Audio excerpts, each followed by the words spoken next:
On va tout de suite ouvrir le premier débat de Sénat 360 avec mes invités sur ce plateau. Michèle Rivasi, bonjour, vous êtes députée européenne Europe Écologie Les Verts. Merci d'avoir accepté notre invitation. Bonjour. Violaine Guérin est également sur ce plateau. Bonjour docteur, vous êtes médecin endocrinologue. Vous avez beaucoup travaillé sur cette question du lévothyrox. On va en parler dans un instant. André Sicocella, vous êtes toxicologue, spécialiste de l'évaluation des risques sanitaires, président de l'association Réseau Environnement Santé. Merci d'être avec nous. Et maître Bernard Faux, bonjour, vous êtes avocat spécialisé dans les affaires de santé publique. Merci d'avoir accepté notre invitation. Première question pour vous, Michèle Rivasi, puisqu'on a entendu la ministre de la Santé, Agnès Buzyn, dire il n'y a pas de fraude. Donc on ne peut pas parler ni de scandale sanitaire, ni de crise. Est-ce que vous êtes d'accord ?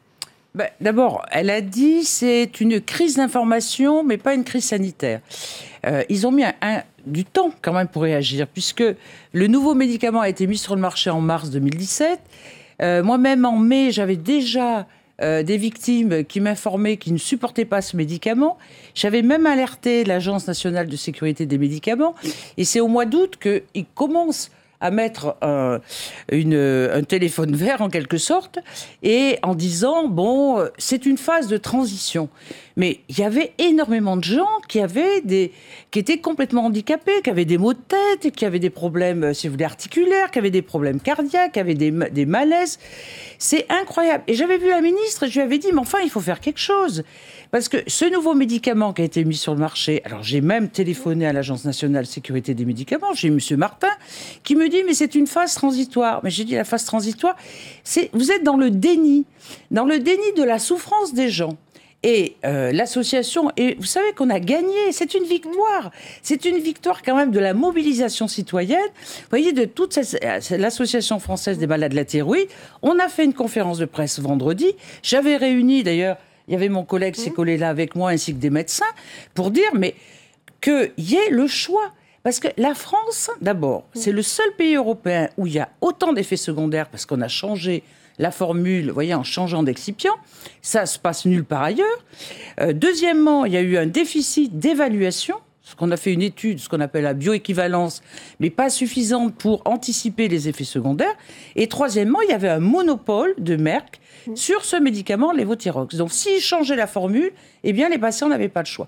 Donc, victoire. Merci, Madame Buzyn, d'avoir enfin accepté... Vous avez dit déjà beaucoup de choses. On va essayer quand même de revenir. La demande des associations des malades de la thyroïde. Violaine Guérin, est-ce qu'on peut être sûr que tous ces effets secondaires sont liés justement à cette nouvelle formule du lévothyrox ? Je suis très choquée de ce que j'entends. Je suis désolée, Madame la députée européenne. Je suis choquée parce que si on a changé de molécule, c'est parce qu'il y avait des problèmes avec l'ancienne molécule aussi. Et ça, personne ne le dit. Donc aujourd'hui, on attend des patients qui ont peut-être des problèmes avec la nouvelle molécule, mais on n'interroge pas les patients qui avaient des problèmes avec l'ancienne molécule. Premièrement. Deuxièmement, aujourd'hui, on est dans des déclarations d'événements indésirables qui concernent à peu près 9000 personnes, tout en sachant qu'il y a la panique, donc il y a des surdéclarations. Ce qui fait que sur 3 millions de patients, on est sur un taux d'événements indésirables de 0,3%. Ce qu'il faut savoir, c'est que sur les études cliniques, quels que soient les médicaments, il y a toujours des événements indésirables, même quand on est avec un groupe placebo, puisque dans les études cliniques, les groupes placebo, on a en moyenne entre 3 et 10%. Donc ces proportions entre 3 et 10%. D'accord ? Donc tous ces malades, c'est des faux malades. Mais absolument pas, madame. Non, madame la députée, c'est pas du tout ce que je suis en train de dire. D'accord ? Je remets juste un cadre. D'accord. Et il est très important toujours d'écouter les patients. Ce qui est important aussi de comprendre, c'est qu'on est sur un médicament très particulier. Parce qu'on est dans une hormonothérapie. Et l'hormonothérapie, avec une hormone naturelle qui se promène dans notre corps, en général, on prend de la T4, là en l'occurrence la lévothyroxine, elle circule dans notre corps et elle ne fait jamais de mal à personne, sauf si on a des anomalies de dosage, si on est en hypothyroïdie ou en hyperthyroïdie. Sachez que des gens qui sont venus me consulter, pour beaucoup, ont eu des déséquilibres en termes d'efficacité, mais pas en termes de tolérance. Parce que quand on évalue une molécule, il y a ces deux facettes, l'efficacité et la tolérance.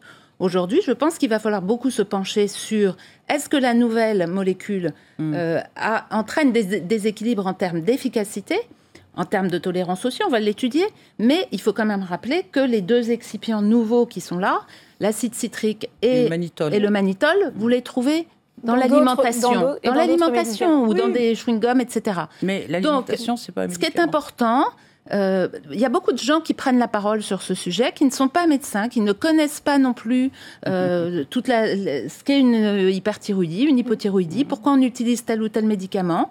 Et donc, c'est important de connaître la pharmacocinétique, c'est important de travailler sur plein d'éléments. Et je pense qu'aujourd'hui, il faut faire attention à tout l'emballement médiatique, parce qu'on panique beaucoup de monde, alors qu'il faut sereinement analyser la situation. Ouais. Alors, je sais que vous allez donner la parole à d'autres personnes, et je pourrais donner d'autres détails. André Cicolella, est-ce que vous pensez aujourd'hui qu'il y a eu peut-être des erreurs d'appréciation, notamment quand on a mis sur le marché cette nouvelle formule du lévothyrox ?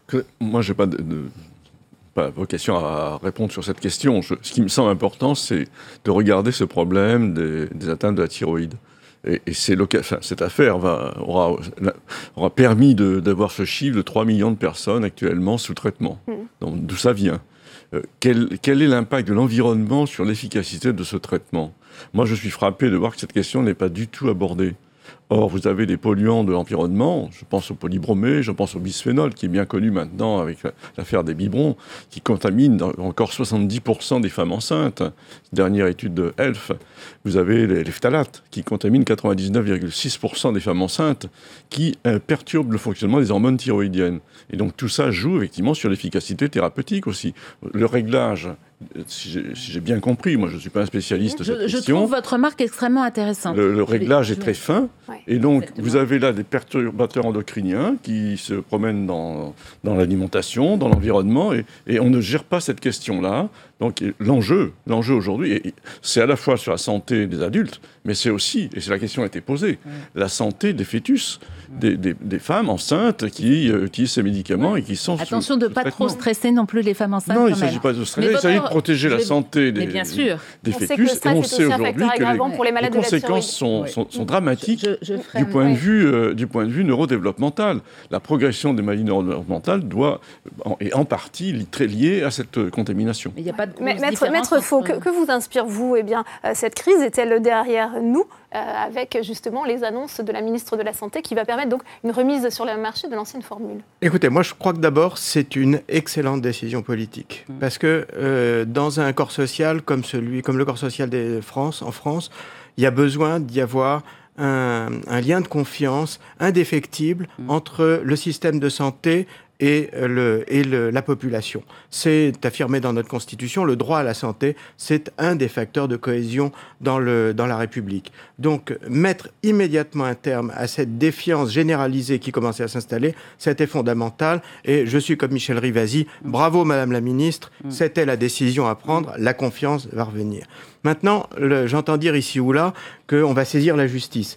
Eh bien, je ne suis pas sûr que, même si spontanément, le citoyen va se tourner vers la seule autorité en laquelle il a encore un peu confiance, qui est la justice, je ne suis pas sûr que la justice, ça soit vraiment l'instrument. Alors, il y a une plainte qui vise les laboratoires Merck. Je ne suis pas sûr du tout que ce soit une très bonne attitude de se précipiter sur l'institution judiciaire pour trouver une solution à ces problèmes. D'abord parce que le droit pénal, on l'a vu dans toutes les affaires de santé publique depuis 25 ans, le droit pénal, c'est un droit qui est inadapté aux affaires de santé publique. Il faudrait rénover notre droit pénal de la santé publique. Il est totalement inadapté. Notre procédure pénale, elle est totalement inadaptée aux affaires de santé publique. Donc on fait miroiter aux gens l'espoir d'un résultat judiciaire immédiat. Alors évidemment, il y a le déclenchement des procédures, on en parle, la presse s'en mêle, etc. Ça donne une satisfaction personnelle immédiate aux patients qui souffrent dans sa chair. Et puis après, la baudruche se dégonfle progressivement. La procédure traîne parce que, évidemment, les personnes mises en cause ont beaucoup de moyens pour faire durer les procédures, parce que les qualifications pénales ne sont pas adaptées à la santé publique. C'est-à-dire qu'on ne peut pas s'attaquer au laboratoire Merck qui a le monopole de ce médicament ? On peut toujours s'attaquer à tout ce qu'on veut, mais le résultat derrière ne sera pas à la hauteur de l'attente. C'est ça que nous enseigne la vie judiciaire dans les affaires de santé publique des 30 dernières années. C'est désolant, j'en conviens, c'est désolant. Mais c'est comme ça. Maintenant, je crois que ce serait aux législateurs, justement, de se saisir de ces problèmes pour donner un corpus de règles, un corps de règles qui répondent à ces problèmes. Michel Rivasi, quels enseignements on doit quand même tirer de cette crise sur le lévothyrox, notamment sur, je le disais, la question de la mise sur le marché d'un médicament ? Est-ce que là, l'agence de sécurité sanitaire du médicament a pu avoir les moyens de bien apprécier les risques ? Est-ce qu'il faut revoir ces procédures ? Mais ça ne pose pas la question de l'autorisation de mise sur le marché, parce que là, c'est l'ANSM, l'Agence nationale sanitaire des médicaments française, qui a donné l'autorisation. Là, on changeait les excipients, on ne changeait pas la substance active. Et là, si vous voulez, il y a peut-être un défaut dans l'évaluation. Vous voyez, de ces nouveaux médicaments, on change juste l'excipient parce qu'on utilise des volontaires. Vous voyez, on n'utilise pas des gens malades. Ce qu'avait fait d'ailleurs la Belgique, elle avait utilisé justement des gens malades, et l'Italie avait utilisé... Les tests se font toujours sur des personnes saines en France, c'est ça. Sur 6 mois. Mais ça, c'est la procédure. On n'administre pas des hormones thyroïdiennes à une personne qui n'a pas de soucis, parce que sinon, c'est dangereux. Je vous signale que pour la bioéquivalence, on prend des volontaires sains et on regarde juste le dosage. Ça, c'est la bioéquivalence. Madame le médecin, regardez vos... C'est pas ça la bioéquivalence. Alors, finissez, je vous donnerai la parole, Violaine. Alors, moi, je reviendrai sur votre remarque sur l'aspect justice. Effectivement, il y a 40 plaintes, il va y en avoir 900. Il y en a énormément de gens qui veulent porter plainte.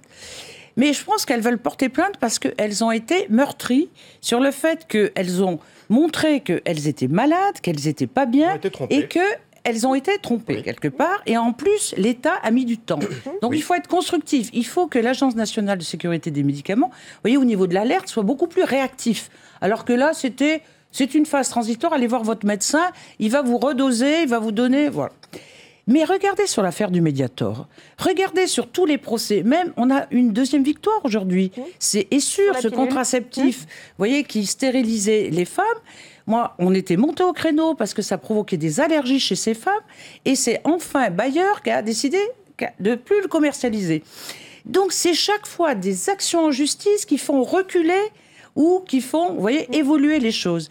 Et moi, je trouve ça regrettable que toutes les affaires sanitaires, que ça soit le sang contaminé, que ça soit Tchernobyl, que ça soit l'hépatite B, que ça soit l'amiante, l'hormone de croissance, tout ça, ça aboutit à un échec.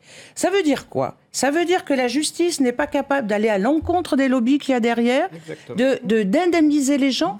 Vous voyez, c'est pas le fait d'attaquer en justice, c'est légitime, puisque c'est quand même le troisième pouvoir. C'est le fait qu'on dirait... L'espoir est déçu. Après. Voilà. Et qu'ils n'ont pas les moyens, les experts, pour dire voilà le coupable. Ça s'est fait en Italie, regardez sur l'amiante. Eternit a été condamné. Oui. La France est un des pays où on n'a condamné personne. C'est ça qui... Vous voyez, et je comprends que les victimes en veulent... La justice est dans l'impuissance. Oui, mais c'est pas normal. Guérin, peut-être vous souhaitiez réagir. Je souhaite réagir parce que comparer l'amiante, les problèmes d'amiante ou d'autres choses ça n'a rien à voir avec ce qui est en train de se passer. Donc c'est vrai que j'aimerais qu'on remette un peu de la raison dans le de la justice et de la santé. Mais ça, mais je voudrais dire que, et là je m'adresse à la parlementaire et à tous les parlementaires, que cette crise, si vous l'analysez bien, et je peux vous donner plein de pistes de réflexion, elle est consécutive à des tas de dysfonctionnements en matière de santé. Je vous donne un exemple très simple, avec les références médicales opposables. On interdit aux médecins généralistes, par exemple, de doser la T3 et la T4 en matière d'hormones thyroïdiennes, ils ne dosent que la TSH. Ouais. Eh bien ça, c'est pas normal. Ouais. Parce qu'il y a des patients qui ont une TSH normale et qui ont des T3, T4 basses et qui sont en hypothyroïdie clinique. Pour que les téléspectateurs comprennent bien, pourquoi on ne fait pas ces examens ? Eh bien parce que pour des raisons d'économie de santé.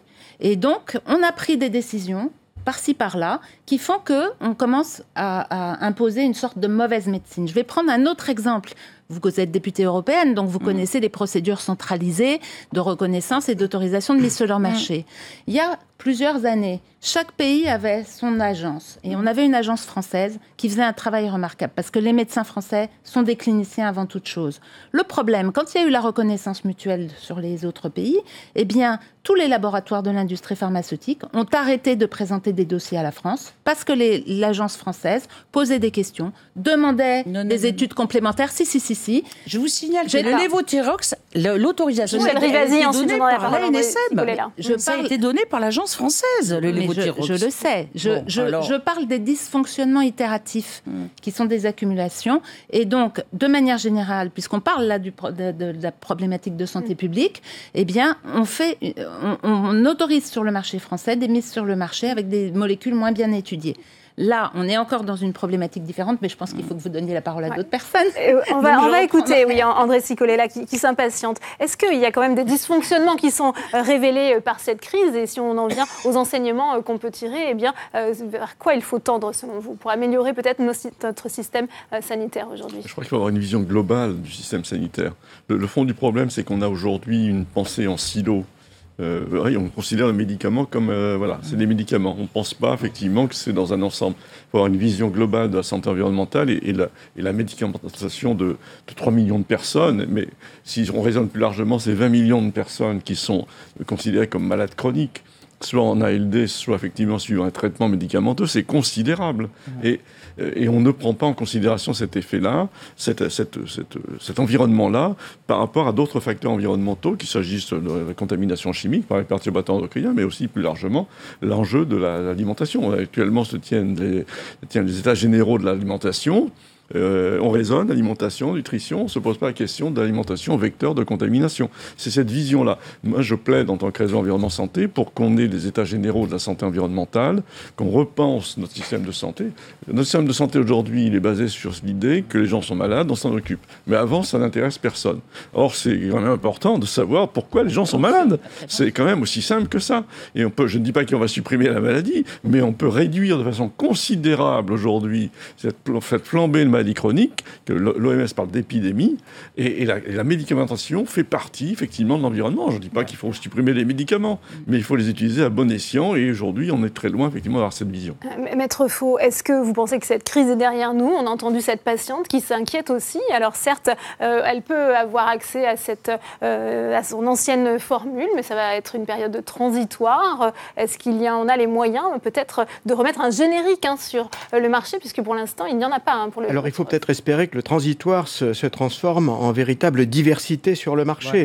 Voilà. Une des grosses difficultés est que, comme le rappelait tout à l'heure justement Michel Rivasi, la société qui produisait ce médicament est en situation monopolistique, ce qui est tout à fait anormal dans tous les domaines. Est-ce que ce sont aussi les médecins souvent qui mettaient une mention non substituable sur les ordonnances pour les patients? Oui, mais là il y a un seul producteur. Donc on était dans une situation monopolistique de fait. Et ça nécessairement, c'est un dysfonctionnement. Il faut toujours qu'il y ait au moins, on connaît bien ça en droit de la concurrence, il faut toujours au moins qu'il y ait deux concurrents qui puissent s'observer l'un l'autre et que l'un offre une alternative à la carence de l'autre. Et là on n'avait pas ça. Donc moi j'espère que la décision très heureuse qui a été prise par la ministre de la Santé va se transformer en une diversité de mise sur le marché de médicaments. Et puis évidemment, il faut espérer que tous ces gens qui sont, c'est quand même paradoxal, qui ont des problèmes de santé et qui se tournent vers la justice pour les résoudre, que tous ces gens vont trouver dans le système de santé même les instruments qui répondent à leurs questions. À s'adresser à la justice, j'y reviens, ça n'est pas une manière de résoudre un problème de santé publique. C'est une manière de traiter une pathologie de la société. C'est autre chose. Oui, parce que, en fait, ce que vous êtes en train de dire, nos parlementaires, là aussi, ils ont du travail, en ce sens que vous n'allez pas confier nos aéroports, même si on est en train un peu de les vendre, nos tours de contrôle, etc., à d'autres sociétés que des sociétés françaises. On a tué l'industrie pharmaceutique française. Avec le libéralisme, on n'est pas à l'abri. Non, je sais bien, mais en matière de sécurité sanitaire, justement, c'est important parce qu'on a des ruptures en ce moment de médicaments qui sont fabriqués à l'étranger et tout. Vous avez peut-être entendu parler de la rupture de l'Estreva. Les femmes, pendant plusieurs mois, n'ont pas eu cette molécule. Et ça, c'est important. Et aussi, un point important à comprendre... On a le temps là, de relancer justement la production du générique de la Alors, attendez quand même, parce que dans les dysfonctionnements, c'est que tout va trop vite dans notre société. On veut de la rentabilité, etc. Et l'industrie pharmaceutique, elle est là aussi. Donc, quand on parle des développements et des bioéquivalences, etc., il y a très peu de gens là qui en sont en train de dire une bonne étude de bioéquivalence, il ne faut pas la faire que... Il ne faut pas en faire qu'une seule, en fait, parce qu'on a aussi des particularités raciales. Donc, par exemple, les Noirs ne métabolisent pas de la même manière que la population caucasienne, donc la population africaine. Les Japonais ne métabolisent pas de la même manière. Les femmes, donc, on veut aller tout très vite, et qu'on soit agence française ou agence européenne, on est aussi les victimes de cette mondialisation et du trop rapide. On fait des développements aujourd'hui qui, dans le passé, duraient 15 ans. Aujourd'hui, on les fait en 5 ans, par exemple, et on occulte beaucoup de choses. Voilà. Donc, parmi les pistes d'amélioration, si on essaie aussi d'avancer, Michel Rivasi, on nous dit que l'Agence du médicament avait bien envoyé des courriers, des fax, des mails aux médecins. Pourquoi cette information n'a-t-elle pas été relayée suffisamment aux patients? Alors, il y a eu plus de 100 000 mails qui ont été envoyés aux pharmaciens et aux médecins, mais pas aux patients. Et moi, j'ai regardé ce qui se passait en Belgique, parce qu'en Belgique, ils avaient modifié aussi un certain médicament à base de lévothyrox, mais ils avaient informé les patients. Donc les patients étaient alertés en amont. Et souvent, les pharmaciens, ils n'ont pas fait le relais, et souvent les médecins, vous n'allez pas tout le temps voir votre médecin pour savoir. Moi, je voudrais revenir sur la diversité. Il y a eu un générique en 2010. Mais souvent, les médecins marquaient non substituable. Parce que les gens, alors, il y avait le mannitol, ils avaient enlevé le lactose. Non, il n'y avait pas le lactose. Le lactose était déjà remplacé par le mannitol pour ce générique. Et donc, oui, pour les génériques, parce que, comme vous l'avez dit, il y a une diversité. Il y a des gens qui acceptent très bien ce nouveau médicament, mais d'autres ne le supportent pas. Donc, il faut la diversité. Et là, la ministre s'est engagée, d'une part, à faire revenir de Merck, puisqu'il en produit dans d'autres pays, donc c'est pas compliqué pour en faire revenir en France. Mais il faut, vous voyez, multiplier la diversité pour que vous pouvez supporter mieux certains médicaments par rapport aux excipients. Mais comprendre aussi la pharmacocinétique. Parce qu'on ne comprend pas pourquoi, en mettant du mannitol et de l'acide citrique, vous avez peut-être modifié, vous voyez, la libération de la substance active au niveau du corps.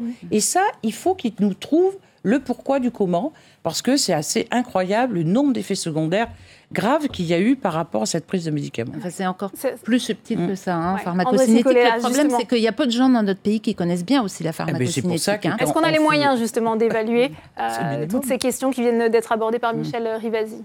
Je crois que c'est l'enjeu de développer la toxicologie. On est dans la toxicocinétique, en fait.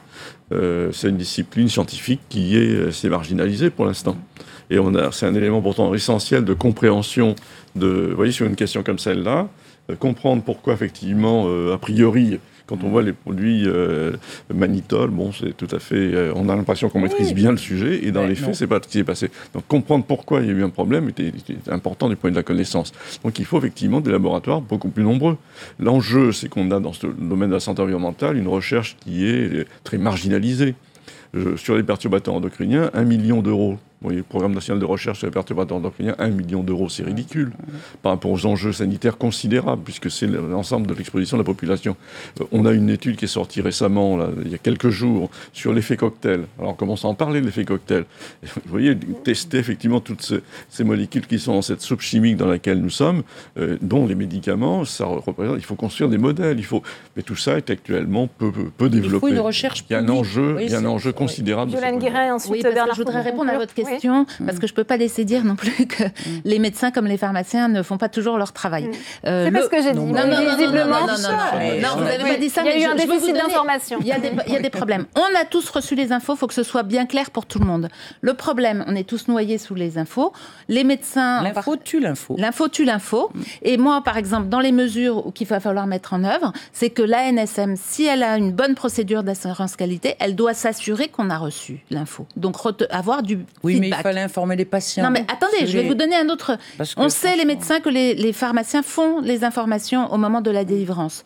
Moi, j'ai plus de 3000 patients sous lévothyrox, parce que je fais quasiment que de la thyroïde. Voyant les modifications, j'ai pas appelé tous mes patients un par un, parce que, a priori, on n'attend pas de problème majeur. Si, effectivement, on m'avait dit... Vous n'avez pas alerté, vous, qui voyez 3000 patients. Thalidomide, j'aurais demandé à ma secrétaire, etc., d'appeler, et moi aussi, je m'y serais mise. Le problème, c'est que quand vous avez aussi un problème de rémunération du temps médical, que les médecins généralistes, qui voient aussi beaucoup, puisqu'on n'est que 1700 endocrinologues, quand même, dans le pays, pour faire face à la déferlante du diabète et des problèmes de thyroïde. Vous voyez le truc. Donc, qui fait le travail avec nous? C'est les médecins généralistes. Quand on rémunère un médecin généraliste dans ce pays à 25 €, qu'on déduit les charges, etc. Ça, c'est un autre problème. Mais non, c'est pas un autre problème, parce que c'est tous les effets pervers qui s'enchaînent. On aura l'occasion d'en reparler, Violaine Guérin. Pour conclure, c'est important. Maître Faux, peut-être un mot, et je le disais, est-ce qu'on peut aujourd'hui rassurer les patients? Est-ce que cette crise est derrière nous? Il faut les rassurer. Moi, je crois qu'évidemment, la crise est derrière nous. Les instruments pour y remédier ont été mis en place par la ministre, donc c'est parfait. Je crois à nouveau qu'il faut axer la demande des patients vers ce qui est sa véritable cible, c'est-à-dire les services de santé publique, et ne pas encourager dans tous les cas les gens vers une espèce de panique en direction de la justice qui ne leur apportera immédiatement aucun bienfait. Peut-être un soulagement dans un d'instant parce que ils se seront dit j'ai fait quelque chose, je me suis adressé à la seule autorité qui va m'écouter, mais ça n'apportera pas de solution. La solution, elle est du côté de la santé publique dans ces questions, dans ces affaires-là, et la réponse a été bonne. Voilà. Donc ce sont des réponses bonnes comme celle-là que nous attendons dans l'avenir quand il y aura une crise, parce qu'il y en aura d'autres. Il ne faut pas s'imaginer. On vit dans un monde qui est de plus en plus complexe et dans un monde de santé qui est de plus en plus complexe. Comme le disait André Cicolella, nous sommes dans un cocktail chimique. Les apiculteurs, depuis presque 2 décennies, tirent la sonnette sur le fipronil. On s'en aperçoit aujourd'hui, qu'il y a un problème parce qu'il y a des œufs avec du fipronil. Mais si vous voulez, voilà, mettre l'axe